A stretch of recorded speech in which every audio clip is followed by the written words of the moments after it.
Start. उम्मीद है कि आप सब खैर खैरियत से होंगे, हम भी खैर खैरियत से हैं। आज का व्लॉग हमारा कुछ ऐसा है कि जो भी बोलेगा उसे थप्पड़, जो खांसी भी करेगा बोल थोड़े हो। थप्पड़।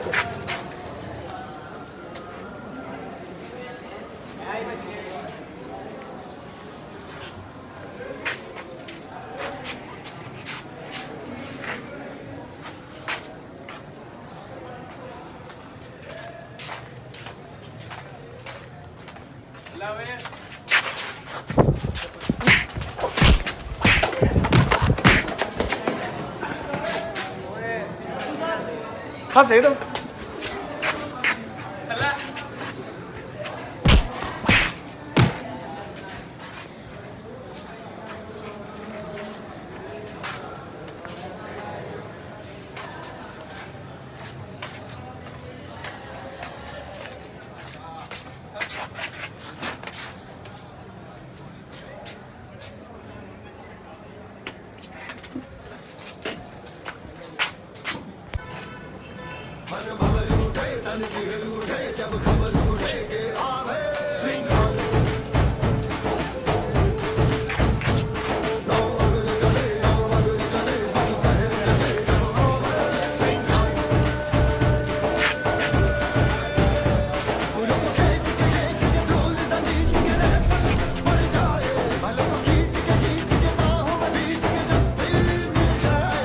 ਜਿਹਨੇ ਮੈਨੂੰ ਮਾਰ ਸੁੱਟਿਆ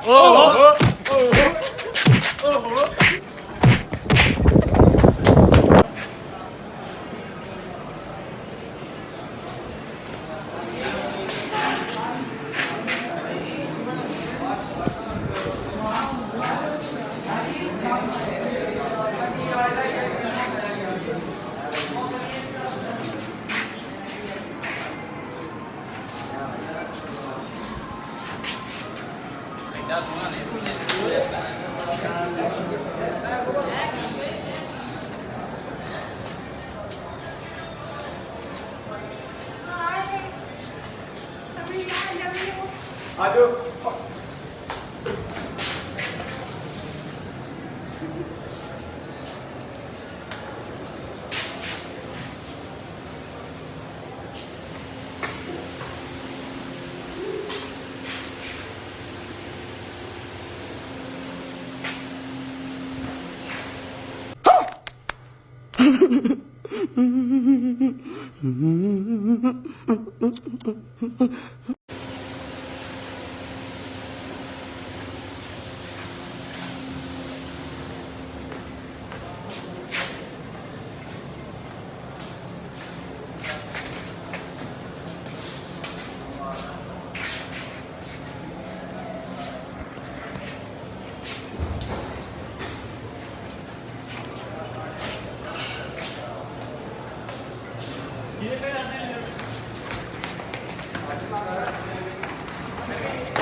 बाय बाय।